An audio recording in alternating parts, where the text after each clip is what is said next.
Good afternoon, everybody. How are you? Hello, hello, hello, hello. Hello, J. Patrick. How are you? Hello. Good evening. If you can hear me, please give me some hands up so that way I can know that you're able to hear me. Hello. Hey, Tam. Hi, Sylvia Turner. Hello, everyone. If you could please go ahead and share this scope with all of your followers. Hey, with those that's on Facebook as well as Twitter. I'll begin with the part 2, how my goodbye saved my life. Last week I talked about my journey to ANWA. Today I am going to talk about my journey in ANWA when I first came there, and just how I was able to get acclimated and so forth. So if you can please go ahead and start sharing, that'll be perfect. It is a blessing to be in the midst of each and every one of you. Keep in mind, if you want to sow seed on today, please do so by giving a lot of hearts on today. I believe I'm almost at the 5 million mark. So thank you so much for every heart that you have sown thus far. Let's get started. As you heard me on last week, that how my goodbye saved my life, and how I was a part of a ministry for 9.5 years, and on the latter part I went on a journey with God with fasting and prayer, because I knew that I needed more, and that I had capped out in the place where I was at, and that there was a void that only God can fulfill. And he began to take me on this journey, and I ended up in ANWA. But I would love to tell you that that journey was easy when I got there, when it really wasn't, because I was so used to being a part of a church for 9.5 years. I was amongst people that did not look like me, they didn't sound like me, they didn't dress like me, and I was consumed by the outward appearance versus what was on the inside. And so when I got there, I still felt like a fish out of water. And to be honest, I was really still angry with God, because I didn't understand, why did I have to leave a place where I have sown seeds of my time, treasure, as well as my gift, and I had to leave a place of people whom I love, who I fast with, prayed with, people that I had grown in ministry with, and now I have to go into a new place like a child who parent has rooted her up out of her old community and taken her out of her school where she knew everyone, to go to a new community and go into a new place where everyone was not familiar with me and I'm not familiar with them. And now I feel like I'm out of place. And so I went into All Nations, and I knew God called me there, but I was still angry with God, because I didn't understand, how could I be so hurt when I came into the church? I was broken, I was depressed, I was suicidal, and this is the place where I was healed at, and a place where I received my deliverance at, a place where I learned about him, and a place where I sat under a shepherd and who helped cultivate my gifts and so forth up until the point when I left. But how could I leave? You send me on a journey of a place where I came in broken, and now at the end of my journey at this place, I'm broken again, I'm hurt again, I'm angry again, I'm feeling depressed again, I'm even becoming bitter, and I can feel a sense of unforgiveness trying to root itself in my heart. How could this happen to me after all that I have sown in this place of my time, my talent, my treasure? I have built relationships in this place. I started off with 6-7 friends, and now I only leave with one, and then I leave, and who's supposed to pastor me at the end of this journey? No one reached out to me. With pastors, even though you got pastors within a church, you got your shepherd, you got the overseer, but there are also pastors in the church, and who's going to come and reach out to me and see if I'm okay? And you know, once you get hurt, your spouse get hurt, those who are connected to you get hurt, your friends get hurt, but most of all, even your children are hurt by what goes on with you in a place where you are considered now damaged good and an outcast. How could this happen, God? How could you allow such pain to enter into my heart again, into my life again? What about me? What about my children? What about my husband? What about my best friend, who now is affected by this and now does not want to be a part of a church anymore? So she backslides. What about this, God? And so I was still angry, although I knew he sent me here. But what about me? What about my heart? How am I going to get past this mark? I took the risk. I went by faith. I go and I sit, but I'm bitter now. And now I got unforgiveness happening in my life. A place where I know that it cuts off my communication, but I'm angry because I don't quite understand what is really going on in my life, because I'm not sober enough to hear your perspectives and see your view on this thing. And now I want to pray, but a part of me don't want to pray, because it seems like when I pray, you answer, but look at me now, God. I'm damaged. I'm hurt. And so I get into All Nations, and Apostle always teach by series. And when I come into All Nations, he began to teach on the series, part 1, help, I've been hurt by the church. Now, God is really funny. And so I get in here, and he's teaching on the church and my perspectives and how we see things, and how we blame the entire church for what happened to us at the hand of another person. That is not about the entire community.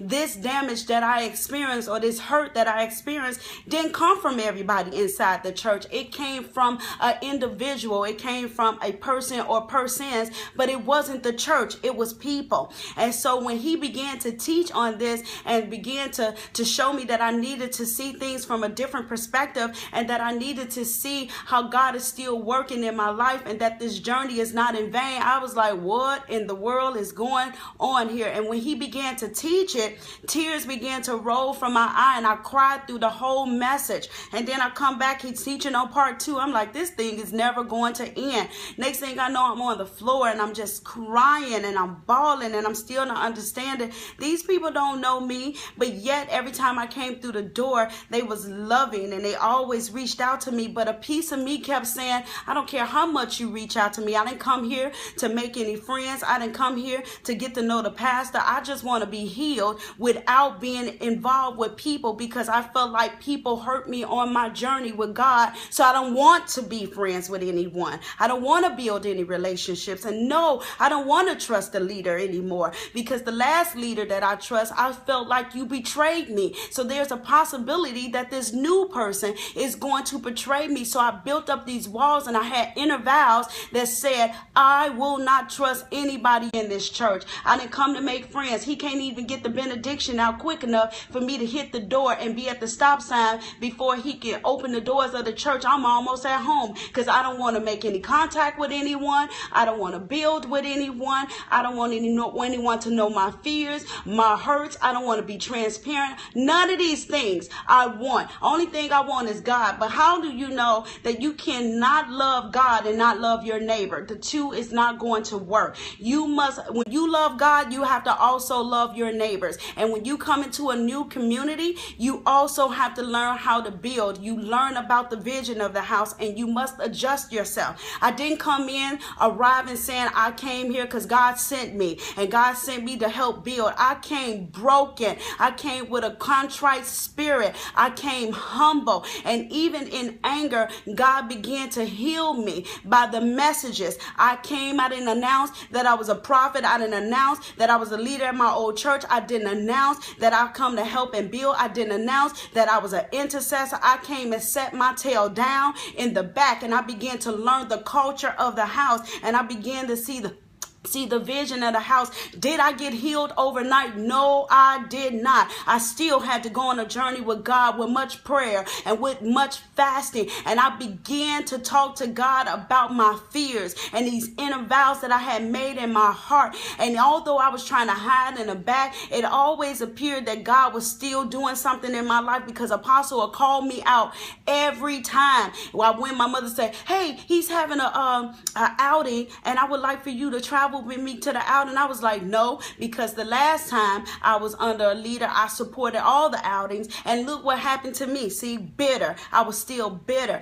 And so when she kept begging me, come on, just go with me, just be with me, just drive with me, and just be the person that I just have in the car, and you don't have to do nothing. You don't have to say nothing. Just go and support me then. I'm like, I don't want to drive all the way to Indiana to go support a man of God because he got a speaking engagement. We done that already. We did it for 9.5 years. I'm not trying to do that. I'm going home. And she was like, no, I think you should go with me. I go with him, and he opens up his message, and then he just stopped in the middle of it and says, yeah, Keisha. And I'm like, Keisha, what Keisha? What Keisha he's talking about? I don't know this man. It gotta be another Keisha in here. He's like, oh yeah, you're gonna help me work the altar. I'm like, I'm not helping. Look, my eyes was bugged, but my heart was saying, I'm not helping you do nothing. I don't know you. You don't tell me that I got to help you work the altar. I work the altar, pray. Who told you I know how to pray? And so I'm like, I haven't even had a conversation with this man for him to tell me that I have to work this altar and pray. He'll see. And then my friend was like, oh, yeah. He got his eyes on you. And I was like, who told him my name? And I asked my mom, did you tell him my name? And she was like, no, I didn't tell him your name. I haven't had a conversation with this man. So he makes me get up, and at the end of his sermon, and he calls an altar call. And then I'm like, okay, you all grab heads and stuff. I'm not used to that. At my old church, we just stood there and we prayed and we sent you on your way. We didn't lay our hands on you. We didn't roll with you. We didn't do none of these things that you all are doing. So I don't know how to do this. So I felt uncomfortable. But what I really was saying, I was insecure because I didn't know how to work the altar, because I didn't have proper training on what to do at the altar. And I couldn't communicate that because I didn't ask to come up here in the first place. And so we get back, and the next Sunday, he'll call another altar call. And I'm like, this is the most altar calling church I ever seen in my entire life. How many altar calls do you all need in 1 month? So I'm like, okay, he does altar call. And then one day he just calls me up and dropped the mic in my hand. I'm like, why is this mic in my hand, and what am I supposed to do with this mic? And then he said, you are to pray. And I'm like, okay. He said, while you're praying, we're going to cast out demons, and we're going to lay hands on the sick, and we will prophesy. And while you praying, this is what we'll do. And I'm like, no, I don't think I'm qualified for this. I don't want to do this. But I did it out of obedience. So I waited to the end of the service, and I marched my little self down to his office, and I came busting through the door like a mad woman and said, why are you picking on me? And he said, excuse me? And I said, I feel like you're picking on me, and I don't know why you're picking on me. You keep dropping mics in my hand. You keep calling me up to pray. You don't know me. I don't understand what's going on. And he said, do you not see that I see something great inside of you? Is it that you don't know what's inside of you? You don't see your greatness? And I was like, what? You see greatness? I'm damaged good. What? Greatness? And he's like, yes, I see greatness in you. My job as a spiritual father is to cultivate you, to nurture you, to love you, to train you. And I was like, I don't understand this language. I'm not used to anybody talking to me like that. Matter of fact, I think this is a little off, but okay. So I walks out of his office, and I'm perplexed by what he's saying, because I never heard anyone communicate the greatness that they see about me. So I'm like, okay, but not to fast forward, to rewind, before he started doing that, Apostle K called me. No, let's go to this. Here's a funny one. Before that, my mother and husband was called into a meeting with Apostle Matthew Stevenson and a panel of his leaders. And she received an email saying, come to this meeting. So she said, hey, Apostle is inviting us to a meeting, and he told us to come. And I said, okay, did he have the Moore family and Cephus family on it, or did he just have the Moore family? And she was like, oh, it had Moore, but you're part of the family. I said, no, he said Moore. And if he wanted Cephus to be a part, he should have put Cephus a part of that. I told you, don't go in there. When you go to that meeting, don't mention me or my husband, and don't mention my gifts, and don't mention nothing about me, because I don't know those people, and I don't want those people to know me. That's how I address them, as people, not pastor, as people. And she said, what? You're not going to this meeting? I think this meeting is for all of us. I said, don't mention us. You're more mscephus, okay? The mean girl came out. The hurt girl came out. The bitter girl came out. I'm like, don't do that. Now, respect my wishes. And she was like, all right. So she went to the meeting. She said, Apostle asked, when she came out, Apostle asked, why you and your husband didn't come to the meeting? I said, because we wasn't invited to the meeting. So, they said, okay, we'll fix you. We're going to send you a email now inviting you to a meeting. I'm like, these people, they don't know boundaries in this place. So they sent an email inviting us to the place. And here's the kicker. We joined the church in June, the last Sunday of June of 2010. We receive an email sometime in like August in regards to Apostle wants to put us in leadership training with him at Roosevelt University for 6 months because God showed him that I am supposed to be ordained as a prophet. Now, who told him that? I said, I was screaming on the inside. And I said, I don't want to be ordained as a prophet. Why is this happening to me? I just want to sit in the back of the church for 1 year. If God can give me 1 year to heal, then I will sit back in the church and heal. But how do you know when God has his hand on you? I don't care how you try to run or how you try to hide. If you come humble, some people don't want to leave churches because they've been ordained already, or they've been promised an ordination, or they have some type of position in the church. But I'm telling you, if you in a place that you know you're part of an old system, a corrupt system, some jacked up relationships, it's okay to say goodbye. Because when God's hand is upon your life, I don't care how you hide in your new place or how people tell you you got to start over. God will find you right where you at and put you right in the position where he want you to be in. So it doesn't matter about whether if they promise you an ordination or if you got an ordination certificate. I'm telling you, don't let Jezebel hold you to a system and control you by a piece of paper. Every perfect gift comes from God. He is the gift giver, and you got to love him more than your position and more than your gift. I was found in the back of a church. I came in June of 2010. I was ordained as a prophet in 2011 of July. So don't tell me that you will have to start all over. Learn the culture of a new place. Go on a journey with God. When he send you to that new place, get your butt in a seat and learn the culture. Some things you're going to have to unlearn, and some things you're going to be retaught. If they tell you to take new members, take it. If you got to take foundations, take it. But whatever is required of you, you get there and you humble yourself. And don't be worried or moved whether if a person will recognize your gift. Don't come and make an announcement, because God will announce your arrival. I'm telling you, he did it to me. And as though I was damaged and jacked up, so I thought, needing much deliverance,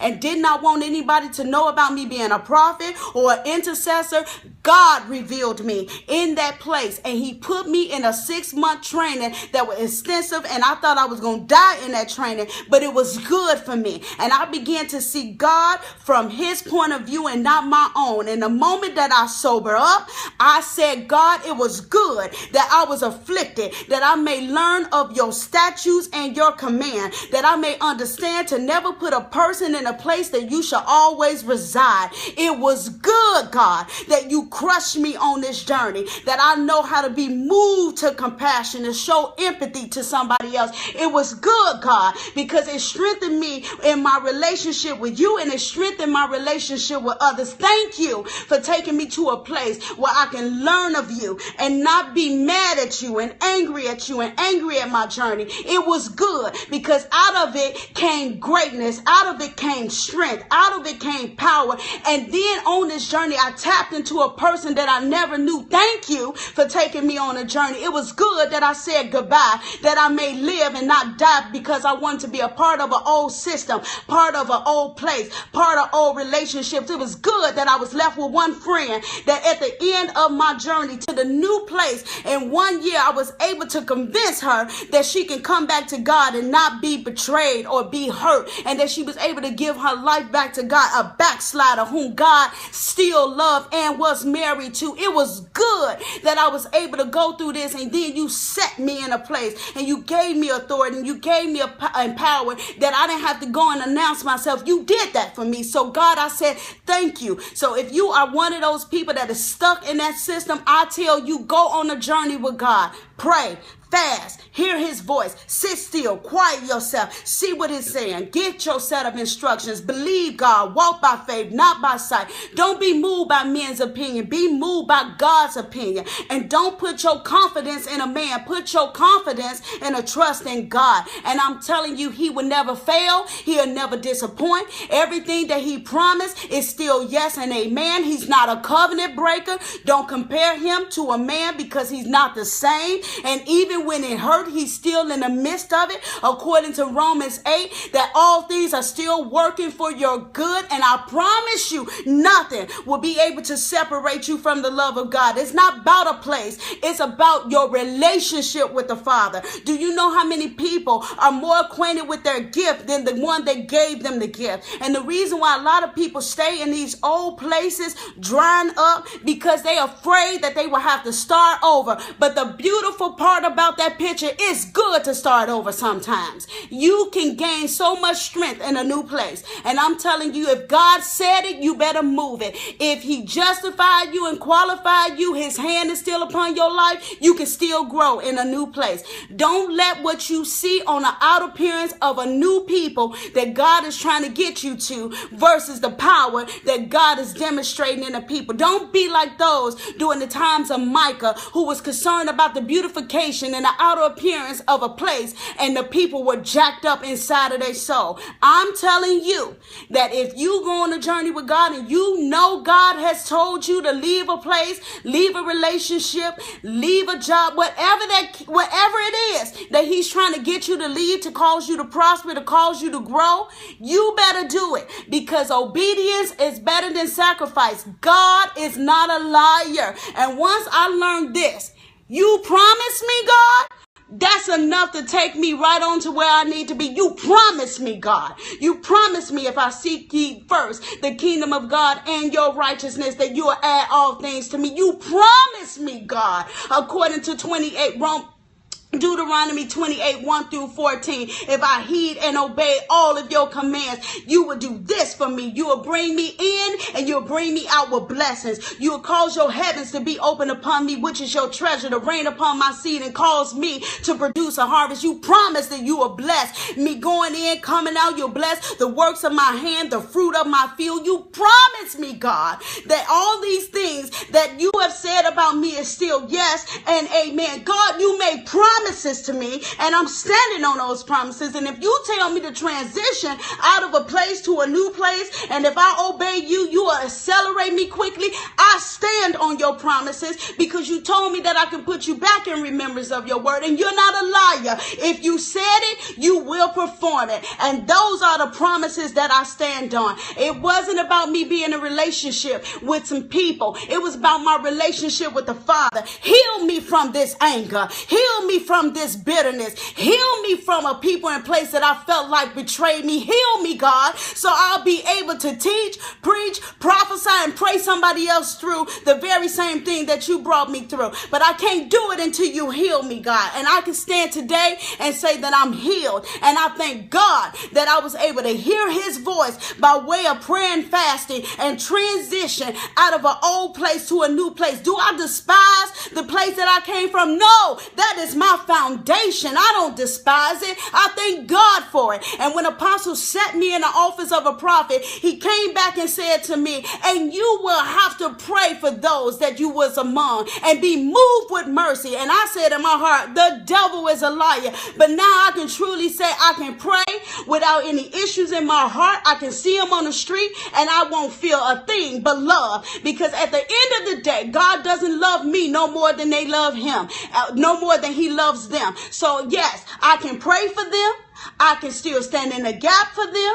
I don't have to be in a whole relationship with them and be a part of the church and keep visiting. No, I don't have to do that. But yet I still got to stand in the gap for a people. Why? That they may not be destroyed in this land. It is my sole duty to stand in the gap. It doesn't, even Abraham was able to stand in the gap for the wicked, those in Sodom and Gomorrah. He couldn't be moved by their wickedness. Why? Because God have to show you how to still be selfless and that he still loves the wicked. So it doesn't matter how you've been hurt. It doesn't matter what damage was caused to you during the time that you hurt. Only thing that should matter is that God can still heal you, and God can take you to a place that you've never been before in him. And that is a powerful thing to have in your life. So your goodbye can save your life. Say goodbye. Say goodbye to anything that God told you is no more good for you. Say goodbye to old systems. Say goodbye to old friends. If they are no longer being a friend,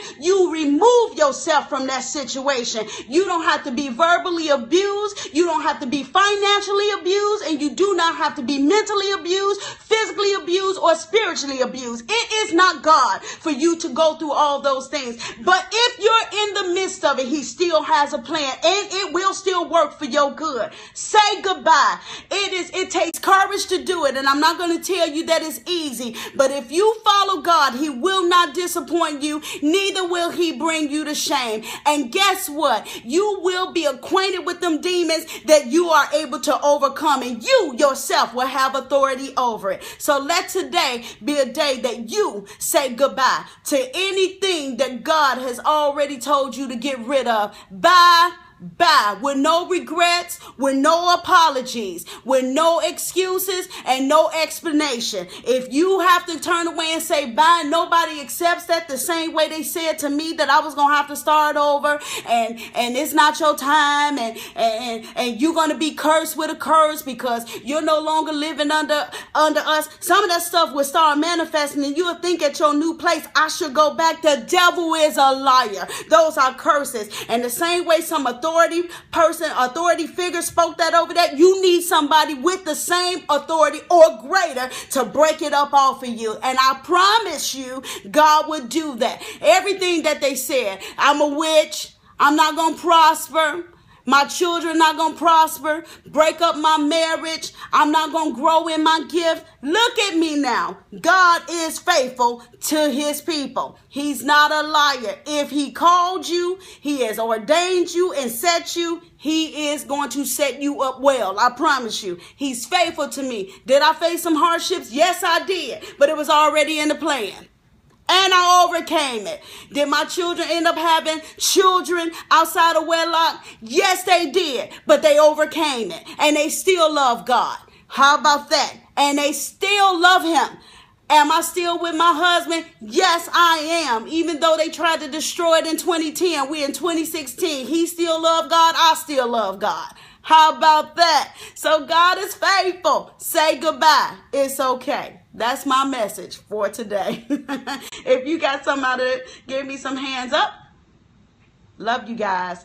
Yes, you will be an overcomer, victorious, triumphant. Give me some hands up.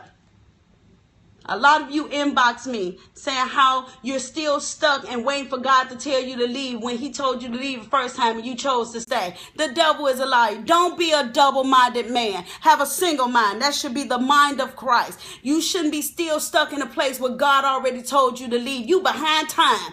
Get your butt where he told you to be. That's where you need to go. Don't miss the move. Catch up with his speed and his rhythm and his timing on that word. And I promise you, he'll start redeeming the time, and he'll restore you, and he'll cause all things to become new. It will hurt, but you will heal. I promise you. It'll hurt, but you will heal. Don't grieve over it too long. It's okay to grieve, but don't stay there. Don't stay there. Amen. Yeah, you can catch the replay. All right, that is my message for today. Keep in mind that corporate prayer on Tuesday is canceled for the month of December. We'll be back in the month of January. Also, you can catch me again next Friday at 3. No, I won't be coming on next Friday because I'll be at a leadership retreat for a few days, and I won't be back until after Saturday. So it'll be in a couple of weeks I'll come back on, or if I get a little time in between, I'll try to catch up on Friday with you guys. Also keep in mind, tonight Dr. Mary Crum is going to be with us at All Nations Worship Assembly at 7:30 for a night of impartation, and it'll also be a fire line, which means that everyone will receive an impartation. She'll also be with us on tomorrow, and I believe that is also open, but you can go to allnationswa.com for more information in regards of tonight's event, as well as the fire conference for 2017. You can also download the All Nations Chicago app for registration and guest speakers. Also, I want to pitch about my good buddy Tiffany Montgomery, who is going to have a conference in January. Please look her up in regards to the Millions Conference. And last but not least, get your book if you have not, for the Pray That Through manual on prayer. It'll teach you about personal prayer. It'll take you on a journey of your soul. It'll also teach you about corporate prayer. We got prayer directives in here, examples of prayer directives, the examples of a scribe. We also got information in regards to prophetic intercession, and as well as fasting and prayer. So get your copy today at praythatthrough.com. This manual is $15. If you already have the manual and you want to invest in someone else, please do so.